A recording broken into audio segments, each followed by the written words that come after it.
Shalom sesamaku yang dikasihi Tuhan. Hari ini kita akan membaca dan mendengarkan seri Alkitab kronologi.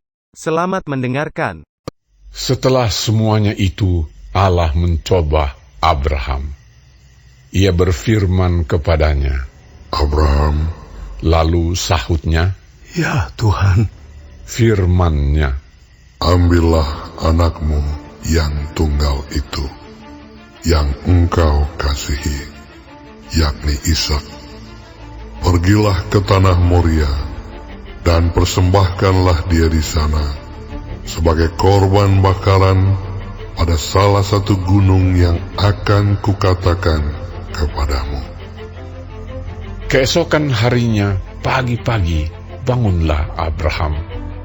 Ia memasang pelana keledainya dan memanggil 2 orang bujangnya, beserta Ishak, anaknya. Ia membelah juga kayu untuk korban bakaran itu. Lalu berangkatlah ia dan pergi ke tempat yang dikatakan Allah kepadanya. Ketika pada hari ketiga Abraham melayangkan pandangnya, kelihatanlah kepadanya tempat itu dari jauh. Kata Abraham kepada kedua bujangnya itu, Tinggallah kamu di sini dengan keledai ini. Aku beserta anak ini akan pergi ke sana. Kami akan sembahyang. Sesudah itu kami kembali kepadamu. Lalu Abraham mengambil kayu untuk korban bakaran itu dan memikulkannya ke atas bahu Ishak, anaknya. Sedang di tangannya dibawanya api dan pisau. Demikianlah keduanya berjalan bersama-sama.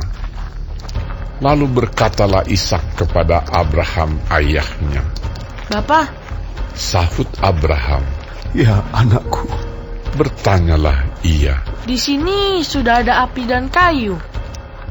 Tetapi, di manakah anak domba untuk korban bakaran itu? Sahut Abraham. Allah yang akan menyediakan anak domba untuk korban bakaran baginya, anakku. Demikianlah keduanya berjalan bersama-sama. Sampailah mereka ke tempat yang dikatakan Allah kepadanya. Lalu Abraham mendirikan mezbah di situ. Disusunnyalah kayu, diikatnya Ishak anaknya itu, dan diletakkannya di mezbah itu di atas kayu api. Sesudah itu Abraham mengulurkan tangannya, lalu mengambil pisau untuk menyembelih anaknya. Tetapi berserulah malaikat Tuhan dari langit kepadanya. Abraham, Abraham.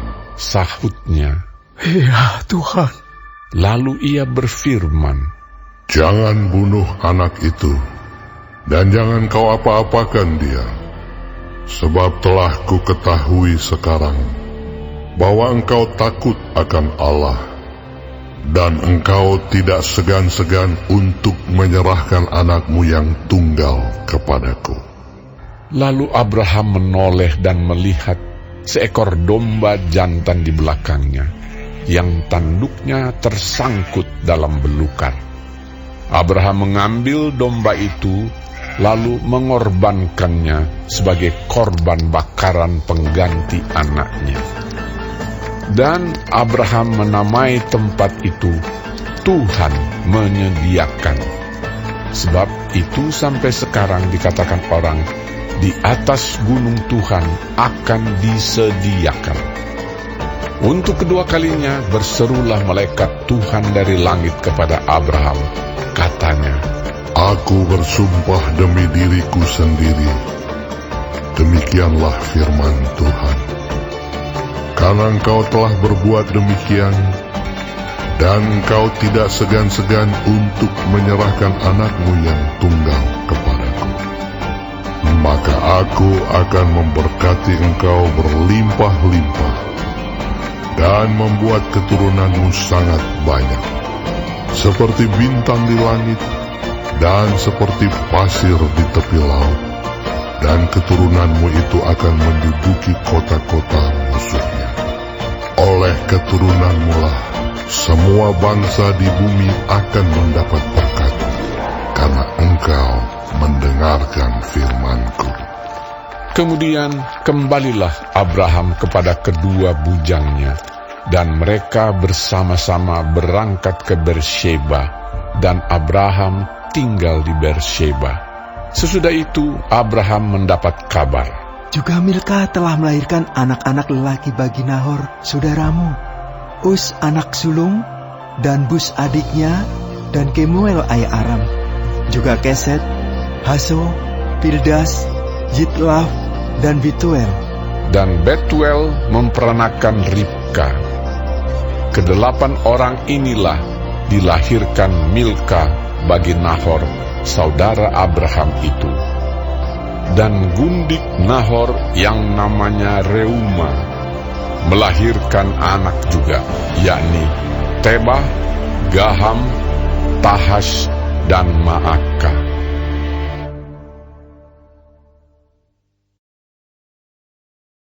Sarah hidup 127 tahun lamanya. Itulah umur Sarah. Kemudian matilah Sarah di Kiryat Arba, yaitu Hebron, di tanah Kanaan. Lalu Abraham datang meratapi dan menangisinya. Sesudah itu Abraham bangkit dan meninggalkan istrinya yang mati itu, lalu berkata kepada Bani Het, Aku ini orang asing dan pendatang di antara kamu. Berikanlah kiranya kuburan milik padaku di tanah kamu ini, supaya kiranya aku dapat mengantarkan dan menguburkan istriku yang mati itu. Bani Het menjawab Abraham, Dengarlah kepada kami, Tuanku. Tuanku ini seorang raja agung di tengah-tengah kami. Jadi kuburkanlah istrimu yang mati itu dalam kuburan kami yang terpilih. Tidak akan ada seorang pun dari kami yang menolak menyediakan kuburannya bagimu untuk menguburkan istrimu yang mati itu. Kemudian bangunlah Abraham, lalu sujud kepada Bani Het, penduduk negeri itu, serta berkata kepada mereka, Jika kamu setuju bahwa aku mengantarkan dan menguburkan istriku yang mati itu, maka dengarkanlah aku dan tolonglah mintakan dengan sangat kepada Efron bin Zohar, supaya ia memberikan kepadaku gua Makpela miliknya itu, yang terletak di ujung ladangnya. Baiklah itu diberikannya kepadaku dengan harga penuh, untuk menjadi kuburan milikku di tengah-tengah kamu. Pada waktu itu Efron hadir di tengah-tengah Bani Het. Maka jawab Efron, orang Het itu, kepada Abraham dengan didengar oleh Bani Het, oleh semua orang yang datang di pintu gerbang kota. Tidak, Tuanku, dengarkanlah aku. Ladang itu kuberikan kepadamu, dan gua yang di sana pun kuberikan kepadamu. Di depan mata orang-orang sebangsaku, kuberikan itu kepadamu. Kuburkanlah istrimu yang mati itu. Lalu sujudlah Abraham di depan penduduk negeri itu, serta berkata kepada Efron dengan didengar oleh mereka, Sesungguhnya jika engkau suka, dengarkanlah aku. Aku membayar harga ladang itu. Terimalah itu daripadaku, supaya aku dapat menguburkan istriku yang mati itu di sana. Jawab Efron kepada Abraham, Tuanku, dengarkanlah aku. Sebidang tanah dengan harga 400 sikal perak. Apa artinya itu bagi kita? Kuburkan sajalah istrimu yang mati itu. Lalu Abraham menerima usul Efron, maka ditimbangnyalah perak untuk Efron sebanyak yang dimintanya dengan didengar oleh Bani Het itu, 400 sikal perak, seperti yang berlaku di antara para saudagar. Demikianlah ladang Efron yang letaknya di Makpela di sebelah timur Mamre, ladang dan gua yang di sana, serta segala pohon di ladang itu, bahkan di seluruh tanah itu sampai ke tepi-tepinya, diserahkan kepada Abraham menjadi tanah belian di depan mata Bani Het itu, di depan semua orang yang datang di pintu gerbang kota.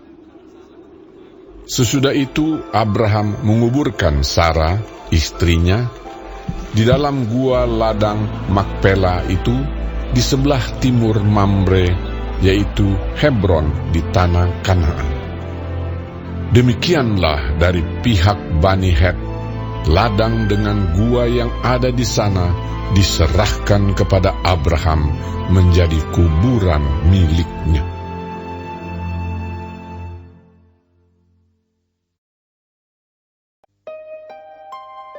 Adapun Abraham telah tua dan lanjut umurnya, serta diberkati Tuhan dalam segala hal. Berkatalah Abraham kepada hambanya yang paling tua dalam rumahnya, yang menjadi kuasa atas segala kepunyaannya, katanya, "Baiklah, letakkan tanganmu di bawah pangkal pahaku, supaya aku mengambil sumpahmu demi Tuhan, Allah yang empunya langit dan yang empunya bumi, bahwa engkau tidak akan mengambil untuk anakku seorang istri dari antara perempuan Kanaan yang di antaranya aku diam, tetapi engkau harus pergi ke negeriku dan kepada sanak saudaraku untuk mengambil seorang istri bagi Ishak anakku." Lalu berkatalah hambanya itu kepadanya, "Mungkin perempuan itu tidak suka mengikuti aku ke negeri ini. Haruskah aku membawa anakmu itu kembali ke negeri dari mana tuanku keluar?" Tetapi Abraham berkata kepadanya, "Awas, jangan kau bawa anakku itu kembali ke sana. Tuhan, Allah yang empunya langit, yang telah memanggil aku dari rumah ayahku, serta dari negeri sanak saudaraku, dan yang telah berfirman kepadaku, serta yang bersumpah kepadaku demikian, kepada keturunanmu lah akan kuberikan negeri ini. Dialah juga akan mengutus malaikatnya berjalan di depanmu, sehingga engkau dapat mengambil seorang istri dari sana untuk anakku. Tetapi jika perempuan itu tidak mau mengikuti engkau, maka lepaslah engkau dari sumpahmu kepadaku ini.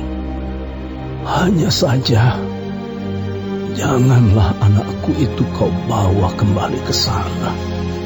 Lalu hamba itu meletakkan tangannya di bawah pangkal paha Abraham, tuannya, dan bersumpah kepadanya tentang hal itu.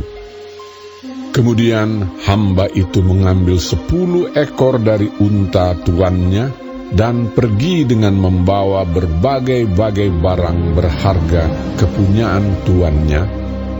Demikianlah ia berangkat menuju Aram, Mesopotamia, ke kota Nahor. Di sana disuruhnyalah unta itu berhenti di luar kota dekat suatu sumur pada waktu petang hari, waktu perempuan-perempuan keluar untuk menimba air. Lalu berkatalah ia, "Tuhan, Allah Tuanku Abraham, buatlah kiranya tercapai tujuanku pada hari ini. Tunjukkanlah kasih setiamu kepada Tuanku Abraham. Di sini aku berdiri di dekat mata air, dan anak-anak perempuan penduduk kota ini datang keluar untuk menimba air. Kiranya terjadilah begini, anak gadis, kepada siapa aku berkata, tolong miringkan buyungmu itu, supaya aku minum. Dan yang menjawab, minumlah, dan unta-untamu juga akan kuberi minum. Dialah kiranya yang kau tentukan bagi hambamu, Ishak. Maka dengan begitu akan ku ketahui bahwa engkau telah menunjukkan kasih setiamu kepada tuanku itu. Sebelum ia selesai berkata, maka datanglah Ribka yang lahir bagi Betuel, anak laki-laki Milka, istri Nahor, saudara Abraham. Buyungnya dibawanya di atas bahunya. Anak gadis itu sangat cantik parasnya. Seorang perawan, belum pernah bersetubuh dengan laki-laki. Ia turun ke mata air itu dan mengisi buyungnya, lalu kembali naik. Kemudian berlarilah hamba itu mendapatkannya serta berkata, tolong beri aku minum air sedikit dari buyungmu itu. Jawabnya, minumlah, Tuan. maka segeralah diturunkannya buyungnya itu ke tangannya, serta diberinya dia minum. Setelah ia selesai memberi hamba itu minum, berkatalah ia, baiklah, untuk unta-untamu juga kutimba air, sampai semuanya puas minum. Kemudian segeralah dituangnya air yang dibuyungnya itu ke dalam palungan, lalu berlarilah ia sekali lagi ke sumur untuk menimba air, dan ditimbanyalah untuk semua unta orang itu. Dan orang itu mengamat-amatinya dengan berdiam diri untuk mengetahui apakah Tuhan membuat perjalanannya berhasil atau tidak. Setelah unta-unta itu puas minum, maka orang itu mengambil anting-anting emas yang setengah sikal beratnya, dan sepasang gelang tangan yang 10 sikal emas beratnya, serta berkata, anak siapakah engkau? Baiklah, katakan kepadaku, adakah di rumah ayahmu tempat bermalam bagi kami? Lalu jawabnya kepadanya, ayahku Betuel, anak Milka, yang melahirkannya bagi Nahor. Lagi kata gadis itu, baik jerami, baik makanan unta, banyak pada kami. Tempat bermalam pun ada.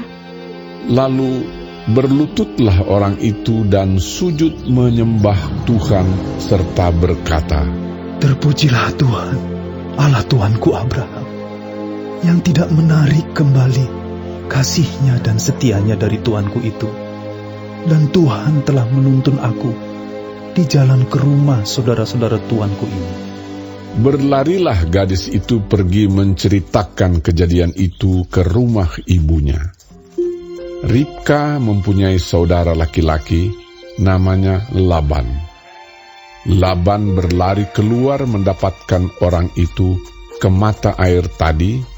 Sesudah dilihatnya anting-anting itu dan gelang pada tangan saudaranya, dan sesudah didengarnya perkataan Ribka, saudaranya, yang bunyinya, begitulah dikatakan orang itu kepadaku.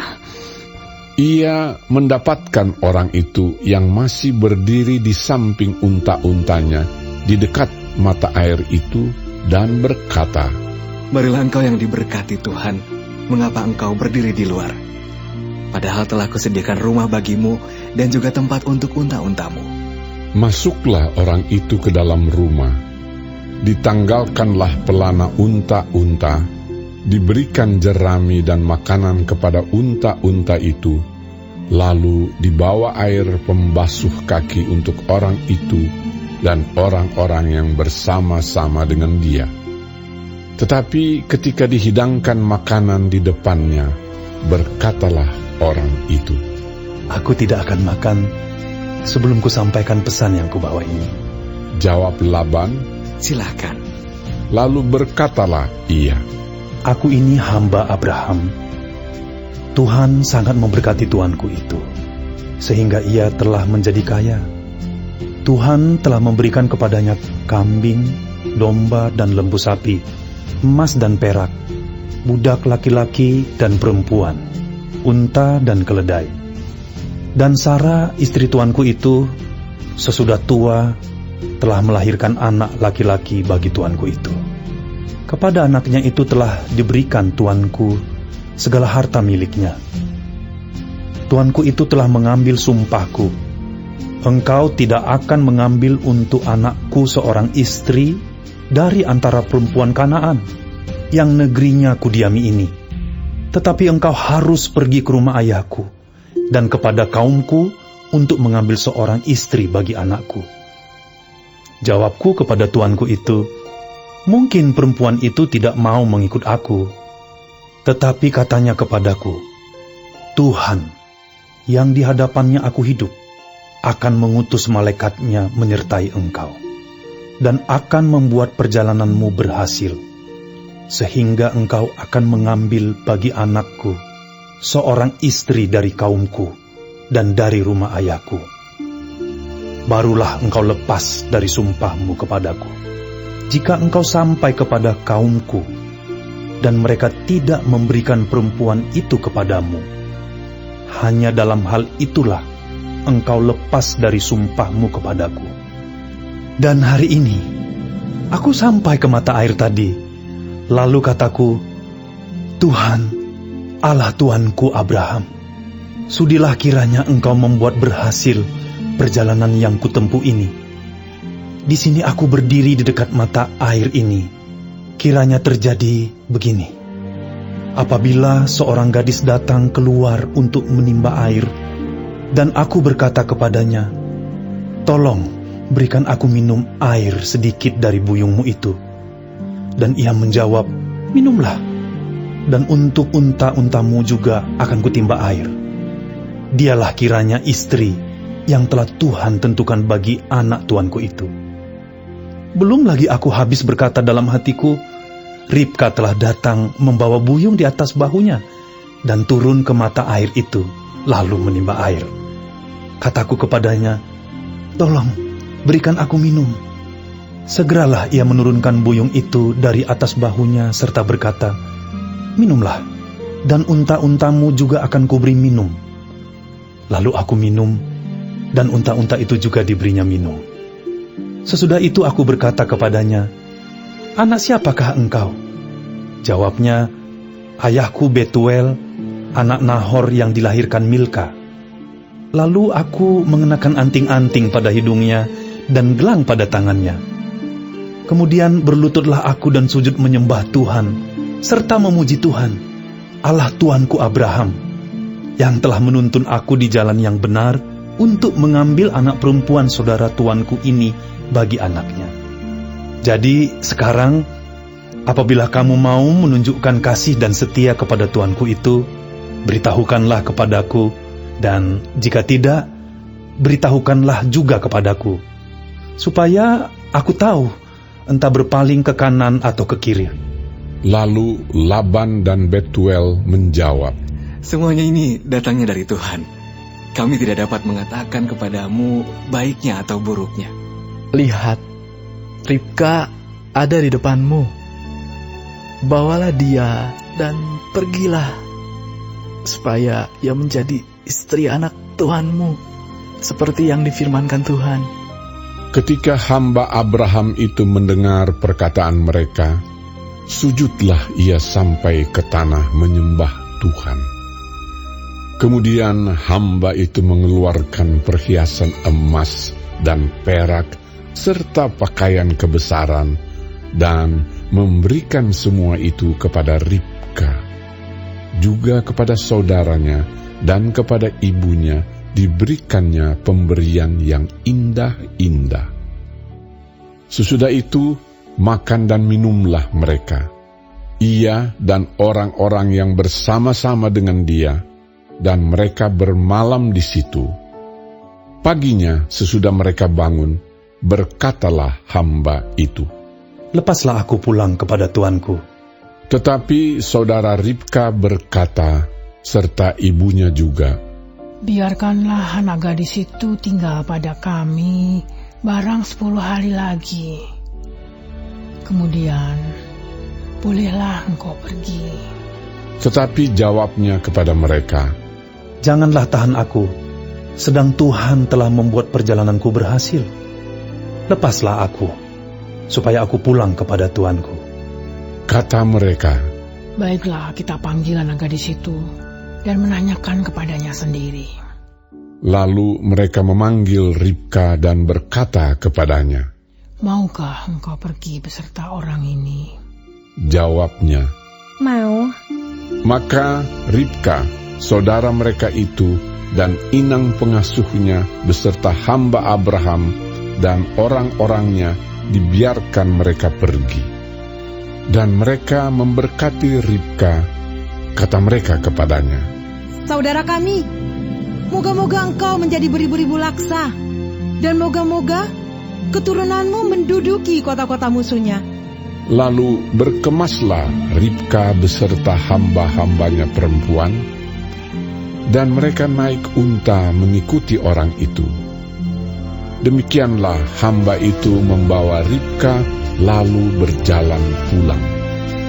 Adapun Ishak telah datang dari arah sumur Lahai Roi, ia tinggal di tanah Negeb. Menjelang senja, Ishak sedang keluar untuk berjalan-jalan di padang.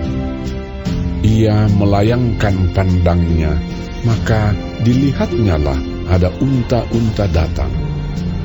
Ribka juga melayangkan pandangnya, dan ketika dilihatnya Ishak, turunlah ia dari untanya. Katanya kepada hamba itu, Siapakah laki-laki itu yang berjalan di padang ke arah kita? Jawab hamba itu, Dialah tuanku itu. Lalu Ribka mengambil telekungnya dan bertelekunglah ia. Kemudian hamba itu menceritakan kepada Ishak segala yang dilakukannya. Lalu Ishak membawa Ribka ke dalam kemah Sarah, ibunya, dan mengambil dia menjadi istrinya. Ishak mencintainya, dan demikian ia dihiburkan setelah ibunya meninggal.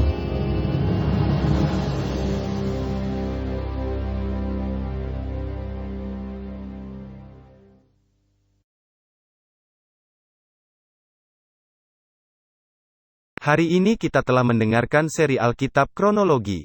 Tuhan Yesus memberkati.